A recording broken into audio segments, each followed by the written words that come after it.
Alrighty, welcome to the Cooking Today Show. I'm going to be your host, Alan Gilbreth, and I'm going to be joined with my kitchen conspirators, Brandon Olmsted, Alissa Diggs, and Scott J. Carroll, over there with producer Max. And guess what, guys? It's holiday cooking time. Oh, no. It's It's my cooking. favorite time. So I'm going to look at Brandon first and go, all right, what have you cooked? I have absolutely not cooked anything this year. It's weird. No, the universe will not exist if you have not cooked. No, it's true. I've normally done the brisket by now. I've done the turkey by now. I've done the dressing and the corn pudding. But because of how late in the year MCFC fell, I didn't get stuck with any cooking responsibilities. Okay, all right. I gotta track that back. I opened a box and poured milk into Scallops potatoes because that's the only thing I was responsible for.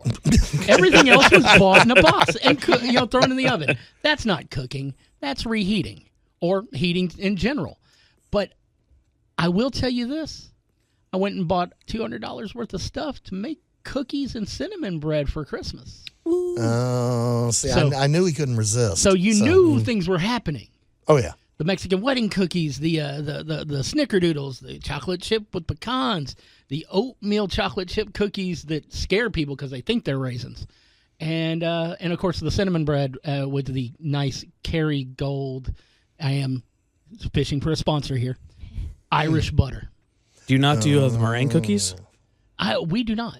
Oh, I do. Yeah, there's so many people in my life that do those that I feel wrong like encroaching on them because mine aren't as good as theirs. But then again, every time you get a baked good from someone else, no matter how many times you've made it, it is always better from someone else's kitchen. It's true. Well, Scott, what cookie are you promoting now? Well, the problem is when somebody knows that you know how to cook or bake, when the holidays come around, that's all you're allowed to do. You can't buy gifts. You can't do anything else. You are required to cook or bake. There is a list every year now. I have to make cranberry relish, which oh my God. Can I just say that is one of the greatest things ever. We did Pilgrims, which are Thanksgiving burritos. You just throw everything that was Thanksgiving into a burrito wrap. And we use that as a salsa. Yeah. Oh, it's perfect for it. I will good. share the recipe because I love making that. That one's actually fun. I have to make a cheese sauce, which is a bechamel, but with a lot more cheddar and sour cream, and then it's the cookies. Oh, yeah. I have to bake chocolate chip cookies from scratch, peanut butter cookies from scratch, sugar cookies from scratch, and then meringue cookies. Now, in our family, we always called them forgotten cookies because we would all bake together, and at the end of the night, we would put the meringue cookies in the oven, turn the oven off, and then leave it. So in the morning, you open it and go, oh, cookies, I forgot. Nice. Cute. But we would add mini chocolate chips. We would add mint. And one year, my sister got creative and just blew me out of the water because she made forgotten cookies with strawberry, with coffee, with cocoa. These were amazing. And I'm so mad I haven't been able to make them as good as her. Right. And now my baking medal is on the line if I can't replicate that. Why are we always put under such pressure, Scott? Because we love doing it. Oh, absolutely. Yeah, no, guys listening at home, we love doing it, and we will continue to do it even when people don't ask. But when you get that order, it's like, well, I got to go get. You're going to make that specific cookie that I love, right? It's on the list. I made earlier this year. I came across that recipe for the tomato soup cake. Right. Which you hear it and you go, but then I made it. I'm like, oh, it's a spice cake, and it's really good. It's really good. Since I made that kind of as a joke, I have been asked to make that 3 more times. That's on the list. Mm-hmm. So all these cookies, and this time of year, it's like, all right, I need 12 pounds of butter, I need 2 cartons of eggs, I need a whole big thing of brown sugar, and I actually got lucky. Yeah. Target, one of the stores was getting rid of their stand mixers. Their like their KitchenAid. Like the KitchenAid stand mixers, because the new ones were coming in. Right. So I got the professional grade, the one with the lifting bowl, for half off. Nice. And I have used that thing so much since I bought it, and it has cut down on my cooking time. Right. Insanely. Oh, dude. When my family found out that my wife did Christmas cookies, which I have now been. It's like she'll put together the dough and everything and go, all right, I need you to bake these at this and this. I have burnt fingers from here until New Year's. But as soon as they found out, they wanted to make sure they could get their bribe in. And she has 2 stand mixers that are running like constantly at this point and have been for the past, we've been married 14 years. Mm-hmm. Yeah. So 13 years because they got them for the Christmas after we got married. So yeah. Yeah. The flappy neck ones are great if you're doing more, I don't want to use the term domestic, but more every now and then type. But yeah. For the amount of cooking that we do, the industrial where the bowl lifts up and you like have an engine in there. And guys, if you can find the model that has it, get the one with the suction cups on the bottom of the base. Oh, yeah. Because when that bowl lifts, if you don't have some sort of support on the bottom, you may tip it over yourself. You're going to go, I can get deeper in that bowl. Yeah, by the way, do it with silicone tools, not your fingers. Yeah, and if you're making a dough, keep an eye on it because if that starts to vibrate off kilter a little bit, it's going to move. It's going to go across the counter. Yeah. How many cookies do you have to make this year? Let's see. I have to do 82 chocolate chip. I have to do just over 120 oatmeal chocolate chip. We only have to do 56 of the palvedores, the Mexican wedding cookies, which is good because pecans have gotten expensive. Oh, yeah. Oh, my God. They've gotten so expensive. We've got to do, I don't know exactly how many I actually make. It was originally supposed to be a batch that gives you 82 snickerdoodles, but I do them with a melon baller instead of making them as big as everything because they fit in the box better. Mm-hmm. So I end up with closer to 150, almost 200 nice snickerdoodles. And then 4 batches of cinnamon bread. Yeah, so basically, your house, my house, we're not going to have the heat on for the next week and a half because the oven is going to be doing all of it, all the work. You know, this is what we love about this time of year. And you know what? We're going to talk about sweet potatoes when we come back.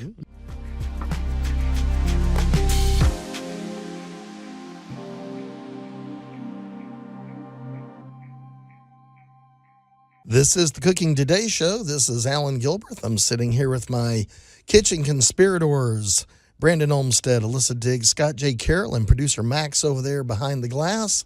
So, cookies. Lots of cookies. Lots of cooking. Lots of baking. It's holidays.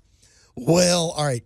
Alissa, I'm going to stare directly at you because you just tried one. I did. It was so good. What did you try? I tried your sweet potato pound cake, question mark? What'd you call it? Pound that cake? That was a heavy bread, like a banana bread. Yeah. Your flavored breads are usually quite thick and heavy. And this year, I basically took my pumpkin bread recipe and went, we have a lot of sweet potatoes. Yeah. Yeah. A quick gardening tip of when your friends have the potatoes at home that like start turning into vines, and you just take them home and throw them in a bucket of dirt or just stick them in the garden. You too can accidentally grow 3 gallons. Oh, heck yeah. 3 gallons of sweet potatoes. See, I was might with do you that. when I you love harvested. Oh, no. You were with me when we harvested the 4 gallons of sweet potatoes out of an 8-foot bed. Yes, we pulled out one that was the size and shape of a stomach. You would like to know that one sweet potato made 36 mini loaves of sweet potato bread. That's great. It's delicious. You did great. And Allie just ate one. So it was quite good. So you guys were talking about, when you've made something and you start getting orders. Right. Yeah, yesterday I had to make 10 full-size bread loaves of sweet potato bread. I bet you did. So, welcome to one of our unsung vegetables, the sweet potato. It's my favorite to be honest. I use sweet potatoes all the time, and not just in like baking, but like in cooking in general. It's my favorite thing to meal prep is just a crap ton of roasted sweet potatoes that I can throw in a bowl with chicken and rice or whatever, throw a sauce on it, and like you got a week's worth of food out of like 3 sweet potatoes. I love it. Easily. What's great about sweet potatoes also, so this time of year, let's be honest, is very starch heavy. Yes. It is very the best starch time heavy. of year. Regular mashed potatoes, stuffing, bread, rolls, all that. And you have someone in your family that is diabetic or pre-diabetic. Sweet potatoes are actually way better for somebody who has that because of the way the sugars are built in that. The body, they're more complex and takes longer for the body to break those down. So it has less of an effect than mashed potatoes or a pre-made roll or something like that would have on someone. Fascinating. I didn't even know that. Crazy. That's good to know because I love sweet potatoes. Just non sequitur here. We were doing fried everything. We do every so often we do what we call the potato potluck. Mm-hmm. And we came across one of the healthier brands of frozen foods was doing. They had just put out sweet potato tots. Oh, to die for. They're amazing, and she ate about a whole bag by herself. And I'd do it again. It was like I don't remember what our protein was that time around, but we didn't. There was a ton of that left because everybody went after the sweet potato tots, and then. The papas con chiles, which is basically rotel and mashed potatoes. Oh and yeah, all the it cheese. was so good. It's like the smoothest mashed potato you'll ever eat. It's so good.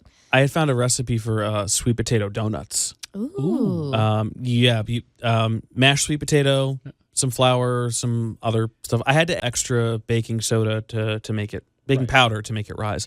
But you fry them, and as soon as they come out, you dip them in cinnamon sugar. Oh, that's probably they amazing. were so good. They were dense, but you had one of those and a cup of coffee, your breakfast, you're good for the day. Yeah. My goodness. Plus, I think sweet potatoes, they feel healthy in a way. I know that they're not. And I know that, like, when they came to the market with, like, sweet potato fries and everything, it was to try to, like, convince consumers, like, oh, this is better for you. Which I guess technically, if you're pre-diabetic or diabetic, they are better for you.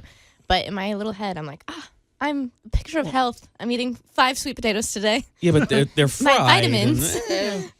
Hey, we make green bean bundles that are wrapped in bacon, and we say it's the fact that we're making bacon healthy. My favorite Thanksgiving meal is, or my favorite like Thanksgiving side is Brussels sprouts and bacon. Oh, but and that's so perfectly good. healthy. There's plenty of Brussels sprouts in there. Oh, and you know if Coated in bacon. once eventually you have to graduate from bacon to pork belly Oh yeah, because that's super bacon.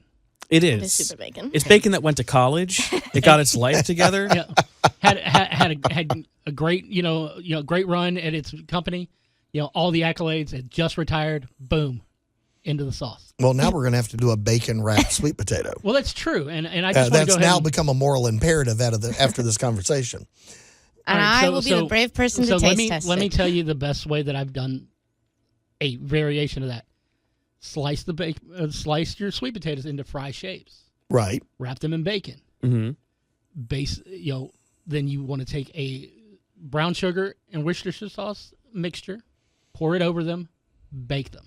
So you're candying the bacon around the sweet potato. Yes. Oh, you clever man.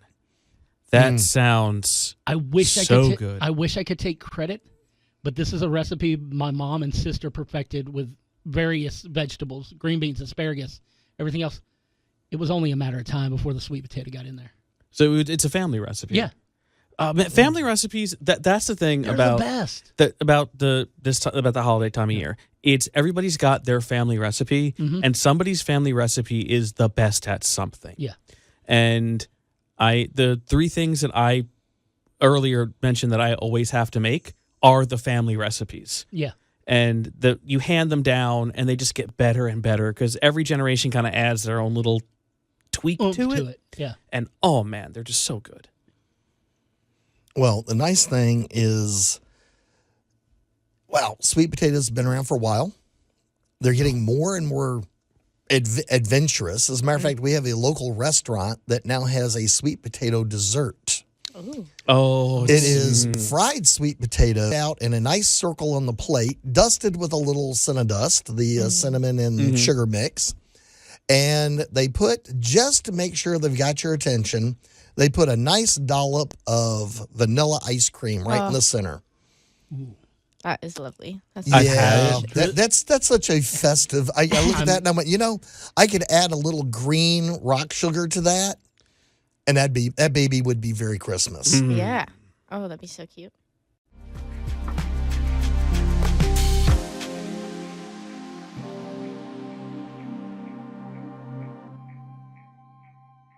And this is the Cooking Today Show. I'm Allan Gilbreth, and I'm sitting here with my little kitchen conspirators, Brandon Olmsted, Alissa Diggs, Scott J. Carroll, and producer Max sitting over here.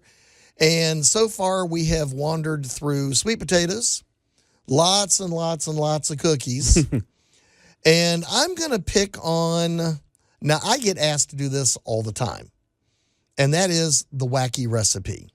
Yeah. Let's take something and pick it up like a shiny new pair of scissors and run with it down a hall. It's your own fault. Okay? I'm just sorry. You can't create something as amazingly tasty as jalapeno wine and not expect all of us to run and go, well, what can you do with this? Okay, well, in fairness, I'm taking some credit for that jalapeno Oh, no, wine I'm blaming the two of you. Yeah. I'm not just blaming Allan. He's looking accusingly at this end of the table. Yeah. We did find a way to perfect a jalapeno wine. And in cooking, the stuff we've put it in, it goes across meats. You put it in chili, you put it in chicken, you put it in tacos. People have made the drinks, spicy drinks out of it, whose names are currently eluding me. That's because you've had too many of them. Yes. Well, so I think the problem with Allan and I is we've both worked in kitchens for numbers of years. And when you work in a kitchen and you have to continuously make a box standard thing, your brain goes, yeah, but what if? And then you start making new things out of these ingredients. Odd you mention that. I'll be honest. I call BS. I think that the two of you could have never worked in a kitchen and still done this. Fair, actually. Fair. No idea. It's this Scott, revisionist your history. entire life is improv. Yeah, I can give you that. Yeah, and it's an amazing strength you have. Is the fact that you can turn pretty much anything into something else, whether it be a form of entertainment or a food thing. Doesn't matter. You are amazing. Allan has the culinary skill to basically make humans edible. All right. And let's just be honest. Humans ain't got a great taste. You got in any form or fashion.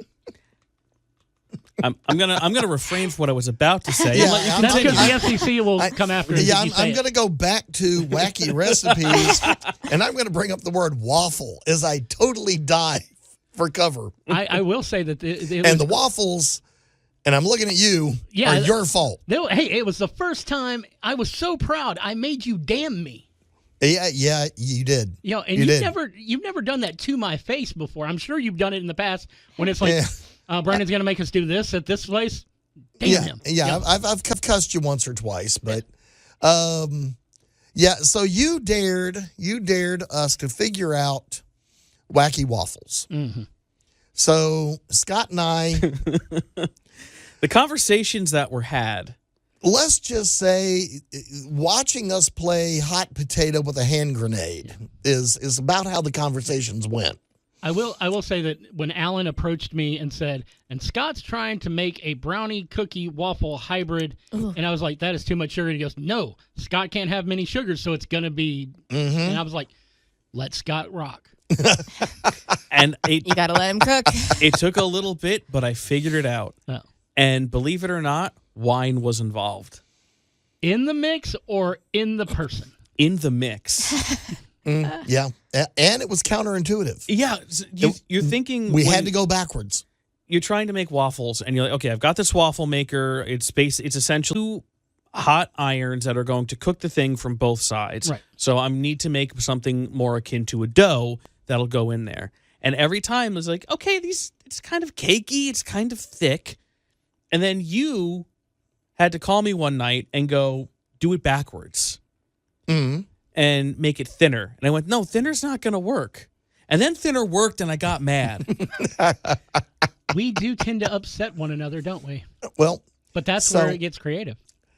So my first challenge was I looked at it and I went, okay, let's go with, I think should be the simplest one. Let's go with pumpkin pie waffle.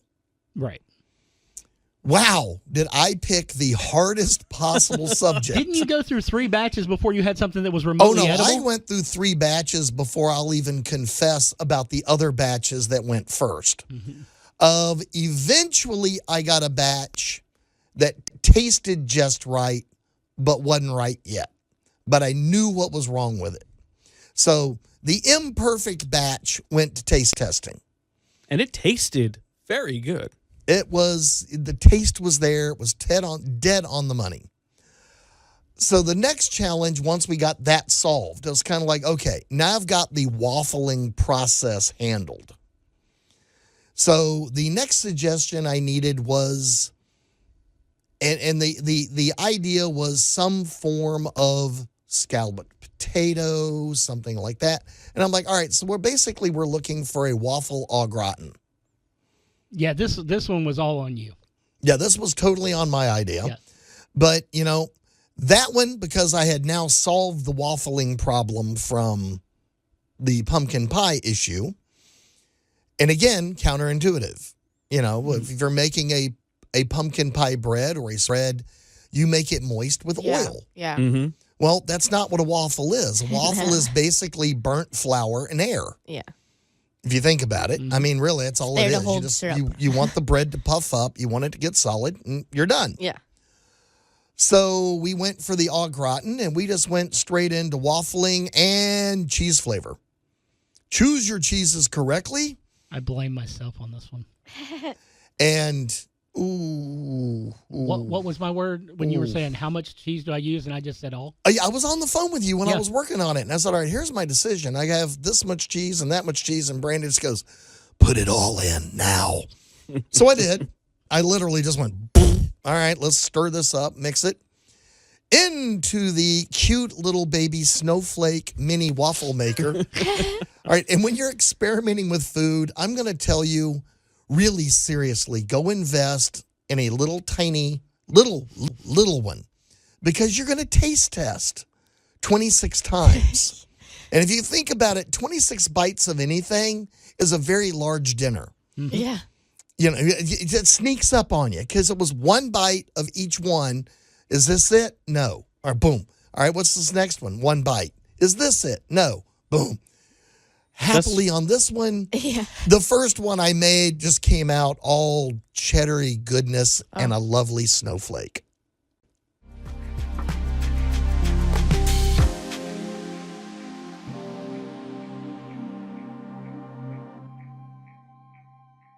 And this is the Cooking Today Show. I'm Allan Gilbert, your host. I'm sitting here with my kitchen conspirators, Brandon Olmsted, Alissa Diggs, Scott J. Carroll, with producer Max sitting over there getting more and more hungry as we talk.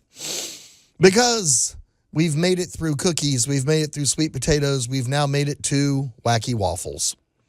Strange things that you cook when your friends dare you to cook something. I mean, it's not like I told you to do durian wine or anything. Oh, well, believe it or not. Oh, no. You didn't. Didn't. He's already told me. It's happening. It's on the list. Yeah, the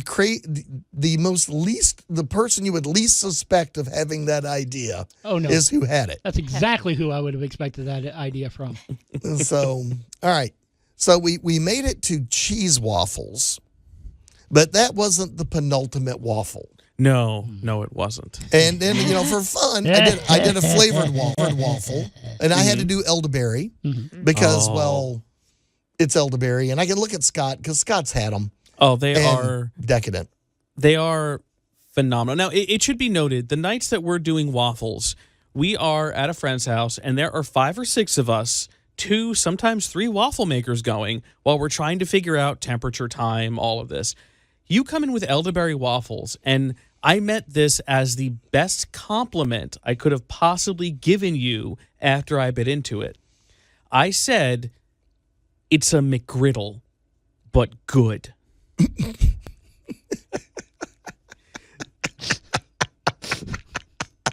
The bread on the McGriddle, let's be honest, is not a great sandwich. No. The only thing good about the McGriddle is when you hit the the little pocket Little of pockets syrup, of syrup, in the yeah. bread. And the way he made the elderberry batter, you're going through this waffle and you get the flavor, and then you hit a little pocket of sweet elderberry. And we were sitting there going, it just got dead silent as we're all just shoving elderberry. And then one of us, I forget who, had the bright idea to go, well, we've got some Ready Whip. That was me. Yeah, I brought it. I was like, here, put some Ready Whip on So it. we put the Ready Whip on the elderberry waffle, and all of a sudden, what was an amazing waffle now rocketed up into space and became a satellite with which all the waffles are now being compared against. Because I will even give you, it beats my strawberry wine mocha chocolate waffle. Which was, by the way, phenomenal. It was great. It was very good.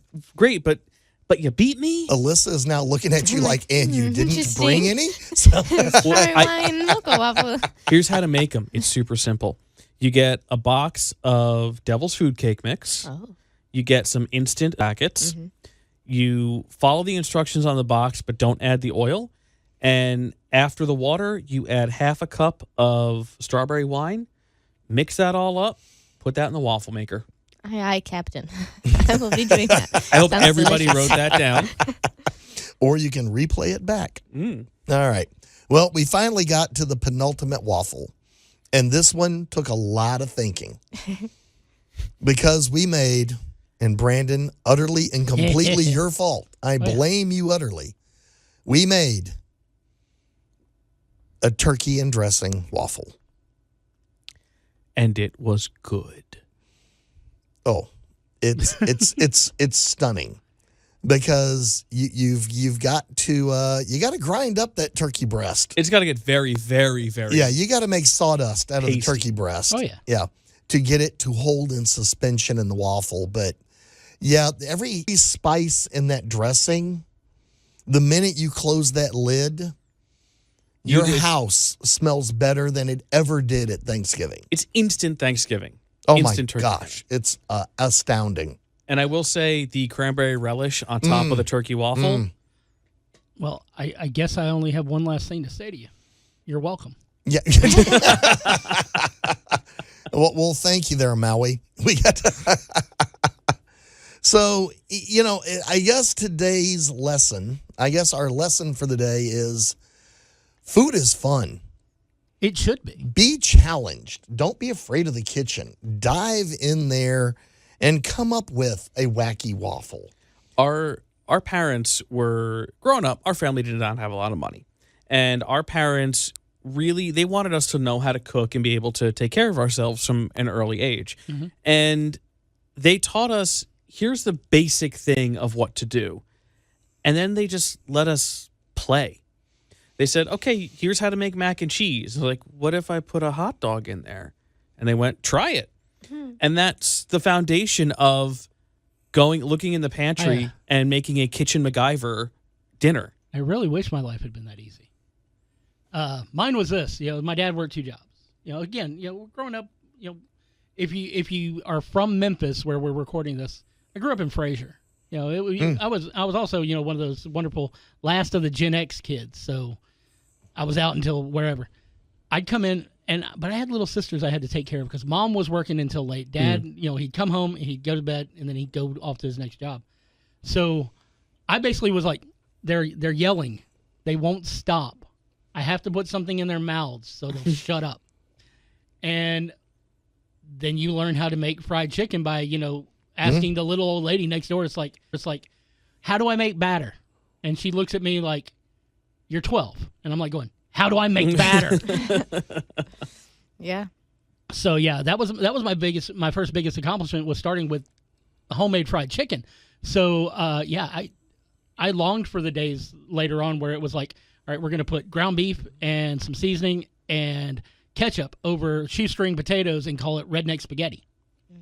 Yeah. My wife loves mac and cheese, absolutely loves it. And over the last couple of years, I've been saying, okay, well, we've got these leftovers, mix them with mac and cheese.